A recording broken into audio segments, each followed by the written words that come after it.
ఒక చట్టం ఉంది. ఆ చట్టం ఎప్పుడు పనిచేస్తుందంటే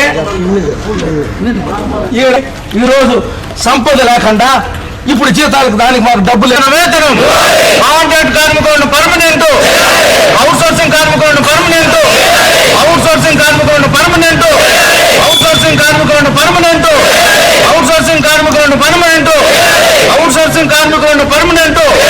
కార్మికుల ఐక్యత, కార్మికుల ఐక్యత. ప్రభుత్వం ఉండి వైఖరి, ప్రభుత్వం ఉండి వైఖరి.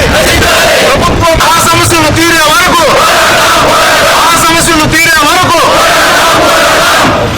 పైన ఏదైతే ముఖ్యమంత్రిగా ఇప్పుడు ఉన్నటువంటి ముఖ్యమంత్రి, అప్పుడు ప్రతిపక్ష నాయకుడు ఉన్నటువంటి జగన్మోహన్ రెడ్డి గారు హామీ మేరకు మీరు పర్మనెంట్ చేస్తాన్నారు అవుట్ సోర్సింగ్ కార్మికుల్ని, కనీస వేతనం అమలు చేస్తానన్నారు.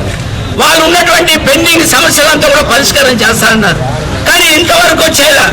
మీ పదవి కాలం కూడా అయిపోతా ఉంది, ఎలక్షన్ కూడా వచ్చేస్తా ఉంది. ఎలక్షన్ వస్తున్నా కూడా ఈనాటికి కూడా సమస్యను పరిష్కరించకపోవడం చాలా దుర్మార్గం చర్య అనేసి కూడా మేము ఇబ్బంది పడుతున్నాం.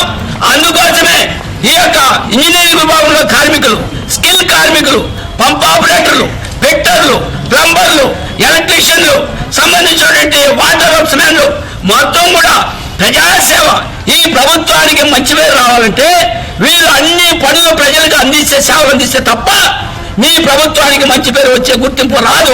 అలాంటి పని చేస్తున్నటువంటి వాళ్ళ స్కిల్ వర్కర్లు వీళ్ళంతా మామూలుగా ఏదో పనిగాని పని చేసేవాళ్ళు కాదు. ఆపరేటింగ్ పని చేయాలంటే జ్ఞానం ఉండాలా, ఎలక్ట్రీషియన్ పని చేయాలంటే జ్ఞానం ఉండాలా, పంప్ ఆపరేటర్గా పని చేయాలంటే వాళ్ళకి అంత తెలివి ఉండాలా. వీళ్ళు చేస్తున్నటువంటి మొత్తం పనులు కూడా స్కిల్ వర్కర్లకి, కానీ శ్రమశక్తిని దోచుకుంటున్నారు. వీళ్ళు స్కిల్ అయినా కూడా అన్స్కిల్డ్ జీతాలు ఇస్తున్నారు. దీన్ని పూర్తిగా వ్యతిరేకిస్తున్నాం. కాబట్టి ఇంజనీరింగ్ విభాగ కార్మికులు కూడా న్యాయం చేయాలని, వాళ్ళు కనీస వేతనం స్కిల్ను గుర్తించి వేతనాలు పెంచాలని కూడా ప్రభుత్వాన్ని డిమాండ్ చేస్తున్నాం.